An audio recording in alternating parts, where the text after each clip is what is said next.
She keeps them always. Alright, hey guys, so in this video, we're going to talk about friction. So what is friction? Friction exists in almost everything we do.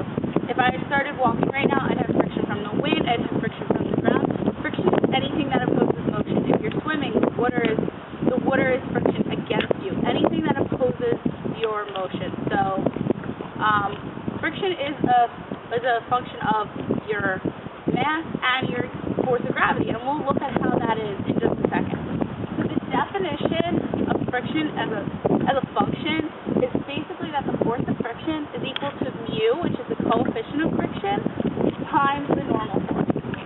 Mu is always a value less than 1. Almost the closest thing to a frictionless surface is going to be ice. And ice's coefficient of friction is almost 1. So any surface is going to have its own coefficient of friction, and this is going to be something that'll either be given to you, it might be what you're solving for, or it'll be something you can look up on a table, which is a really common thing. So it's a constant. Basically, I'm going to, in the words of my favorite professor, we're going to just motivate this lesson with an example. So we're going to look for the acceleration. So we're going to take an object, okay, and it's going to be a box of mass and matter. So to start any lesson, how do you start it? You start it with the free body diagram. You start any example, any problem, anything. So start it with the free body diagram. So we're going to draw a free body diagram of a box sitting on a surface. So this just means this is a solid surface. And you don't have to draw it like this. This is how I draw it. And it's really helpful just to denote the difference. What is that line? So if you just have something sitting here, what are the forces acting on this box? Because it has mass, it has a force of gravity. It also then has a normal force. That's what's keeping it from squishing into the ground. But we're going to push it this time. We're going to make this different than just looking at this for the sum of the forces. We're going to apply a force. So this is what we're going to call force applied. Okay, we're going to apply this force because we want to push this.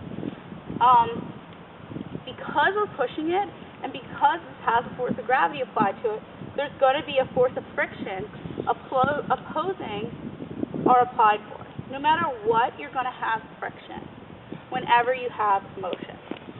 So, in this case, we only have forces in two directions. We have forces in the x direction and in the y direction. So, we're going to look back at Newton's second law. Newton's second law says the sum of the forces in a direction, so we're going to start off with the forces in the y direction, is equal to the mass of the object times the acceleration in the y direction. We're also going to do the same summation for the forces in the x direction times the acceleration in the x direction. The sum of the forces in the y direction is what? I'm sorry, this is the normal force, which in this case they are equal, so that was correct. This is going to be the normal force minus the force of gravity, because remember, I decide that the force of gravity is going in the negative direction. These are vectors, and they do need values to go with their direction. So this is magnitude and direction. That's what a vector is. So I use this half arrow to denote it's a vector. You might not need this, but it's really helpful. So you can have a vector on one side of an equation and not a vector on the other, unless you're doing a dot product, which is something that you might not be using right now. Here, this is also a vector, but mass is a scalar. So we'll get into that later, or you can look for another video on the difference between scalars and vectors. So here, these are all vectors. These forces here, these are just my labels. You don't necessarily need to draw that half arrow. The arrows themselves are indicating that they are vectors. So this is equal to the mass of the object, which we're just calling m. Sometimes you don't need numbers. Sometimes everything just works out in variables and constants given by symbols or letters. So m times the acceleration. What's the acceleration in the y direction? It's 0. We're not moving up and down. We're never going to come off the ground here. So Fn is equal to Fg. And that is going to be something that's really helpful to us. What do we know Fg to be equal to? Fg is equal to m times g.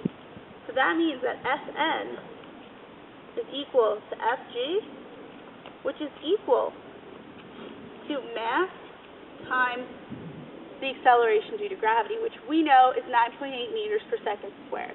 So here we're going to be working in symbols. I'm not going to use any numbers. If you want to see an example of this, leave us a comment and we'll make a future video using numerical examples.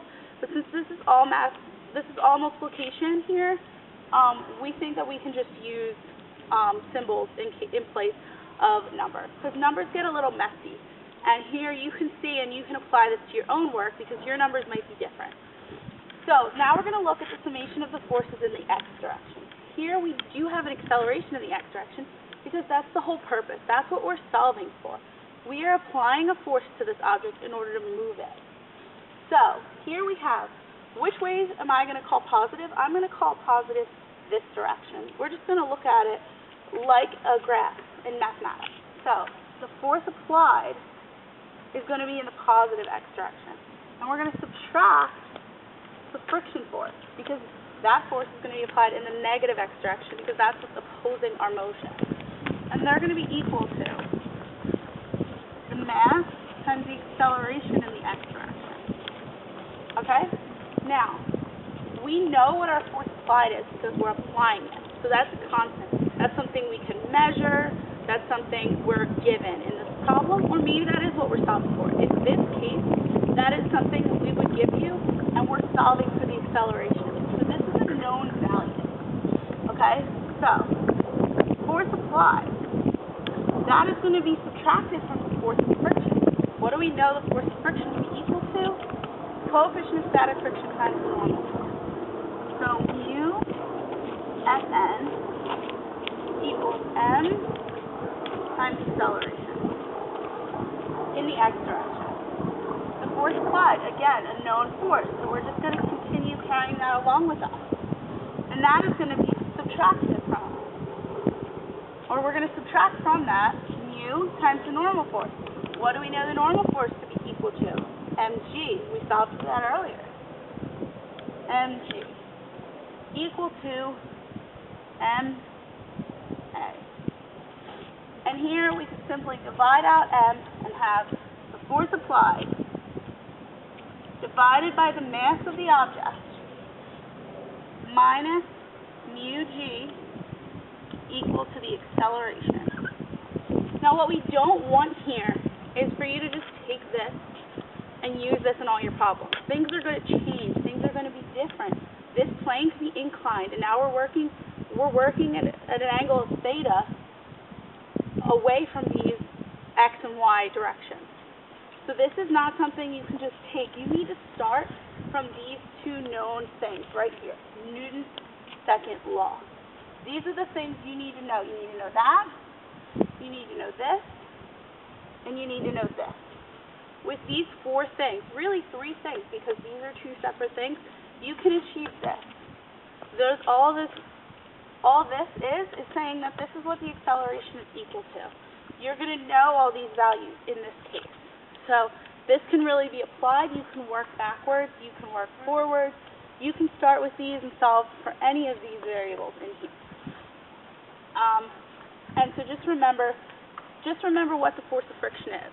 Remember the terms, coefficient of static friction. Keep in mind that this value is always going to be less than 1. If you're ever solving for the coefficient of static friction or the coefficient of friction in general, you're going to want to find a value less than 1. So if you come across this problem and you solve and your answer is greater than 1, you're going to know that that is wrong. If you swear that answer is correct, I would take that to my teacher or my professor and say, hey, I got this answer. Sometimes they come up with their own problems and they may have made a mistake. So that's something that you should be like a red flag to you, like, hey, maybe I need to go back and check my work. Go back and check your work. All your work is right, take it to a teacher, because coefficient of static friction, coefficient of friction in general, is going to be a value less than 1. So that is pretty much friction in a nutshell. Remember what friction is. Friction is an opposing force to motion. So anytime you have motion, it's going to be opposed. if we did not have an acceleration in this x direction, in the direction of our motion or the direction of our acceleration, if that was equal to 0, there would be no friction. Friction is this case, and that's your level from. So that is it.